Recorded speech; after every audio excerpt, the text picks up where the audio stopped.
મહાબળવંત માયા તમારી ગાઈએ છીએ, ઘણા વખતે ગાઈએ છીએ. મહારાજે આપેલા છે. શું આગળ ભગવા, ભગવા એટલે ધાણી.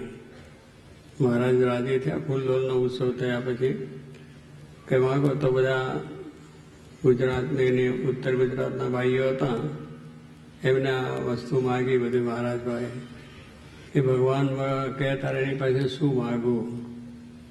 આપણે તો ભગવાન રાજી થાય તો હાથ માંડી આવેલી ને સોનાનું બધું કર્યાનું લૂંટ્યું. 3 દીકરા હોય ને વચલા દીકરાની છોકરી ઘોરે સોનાની ગોરીએ ફરવતો હોય ને આવું બધું સુખ માગીએ.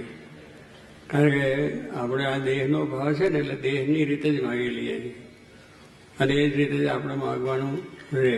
જગતનો સુખ, પણ જગતનો સુખ જો નાશવંત થઈ ગયો તેને આ બીજું માગવાનું રહે નહીં. એને આ માગ્યું કે મહાબળવંત માયા છે એનાથી રક્ષા કરજો. એ અમને બહુ જ નડે છે આપણે બધાને. આપણે જોઈએ છીએ આ વાત થાય, બીજું તો થાય.